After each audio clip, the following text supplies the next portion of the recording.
sa wakas, nagsalita na ang ating Pangulo, no, na si PBBM, na hindi susuko sa anumang foreign power pero hindi magsisimula ng giyera.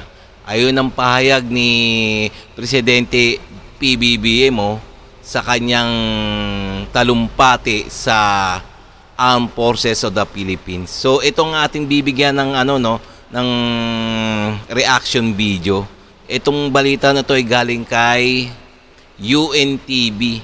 So please paki-subscribe din sa kanya. Itong bibigyan nating reaction. So okay, no, umpisa na natin. And also yung nga pala, no, please kung bago pa lang sa aking channel, please like and subscribe na lang muna sa ating YouTube channel para tayo makapag-umpisa na. Okay? Hindi susuko ang Pilipinas sa sinumandayuhan. Ito ang binigyan din ni Pangulong Ferdinand Marcos Jr. matapos ang insidente ng panghaharas ng China sa Ayungin Shoal na nagresulta ng pagkaputol ng daliri ng isang Navy. Pinuri ng Pangulo ang AFP dahil sa paninindigan sa kapayapaan sa gitna ng pagbuhudyok ng kaguluhan sa West Philippine Sea. I salute the 80 officers and troops who sailed the waters and exercised the greatest restraint amidst intense provocation. You demonstrated to the world that the Filipino spirit is one that is brave, determined, and yet is compassionate. Ayon sa Commander-in-Chief, hindi magsisimula ng giyera ang Pilipinas pero hindi naman susuko ang bansa laban sa sinumandayuhan. Despite these challenges, sabi ni PBBM, hindi niya isusuko ang ating teritoryo. Okay, ayun ang maliwanag na sinasabi niya. So, at hindi niya isusuko sa anumang foreign power. Yan, lalong-lalo na sa mga incheck. Yun, so, ayun nga, ganun nga siguro yun. Di bali ng mabuli. Mabuli ang ating Armed Forces of the Philippines. Basta't, maximum tolerance. Parang ganun. Puro maximum tolerance na lang. Ewan natin pag naputulan na ng kamay. Kasi yung nakaraan daliri pa lang Susunod siguro susunod kamay. Ewan natin kung maximum tolerance pa rin.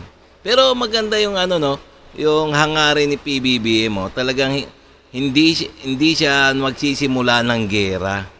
Ganun, ayun ang pinaka the best doon, no. Hindi magsisimula ng giyera.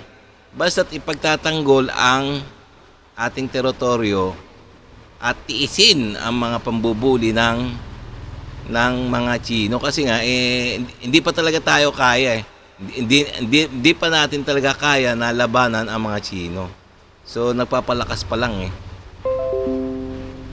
you have stood up and upheld the fundamental principles that binds all of us Filipinos, a mutual respect for life, for dignity, and for community. Kailanman ay hindi tayo magpapasupil at magpapaapi kahit na kanino man. Pinarangalan ni PBBM ang mga nasugatang sundalo kabilang na si Seaman First Class Jeffrey Pacundo na naputulan ng daliri. Pinasalamatan naman ng Pangulo ang AFP dahil sa patuloy na pagtatanggol sa teritoryo ng bansa. Nel Maribuhok, UNTV News and Rescue. Diyos ang aming sandigan, serbisyo publiko ang aming pinahalagahan. Okay mga guys, so talagang hindi magpapasimulo ng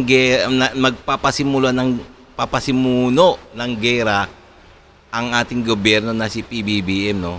So talagang pero hindi niya isusuko ang teritoryo, siyempre. So magaling, no.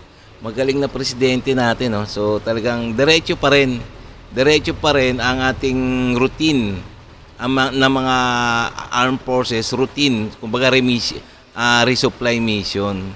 So ganun na nga, talagang titiisin na lang muna yung pambubuli. Parang ganun na nga, di ba? Titiisin. Okay, ganun siguro yon. Okay, no? So, okay guys. So, kung nagustuhan nyo yung mga ganitong mga reaction video, sandali lang to kasi balita to, mainit na balita to. Kaya pinalabas ko kagad. Reaction to mga reaction video na balita. Okay? So, kung nagustuhan nyo ito yung mga ganitong reaction video, please like and subscribe na lang muna sa ating YouTube channel para makagawa pa ako ng mga marami pang mga reaction o balita o magre-reaction pa tayo ng marami pa. Okay?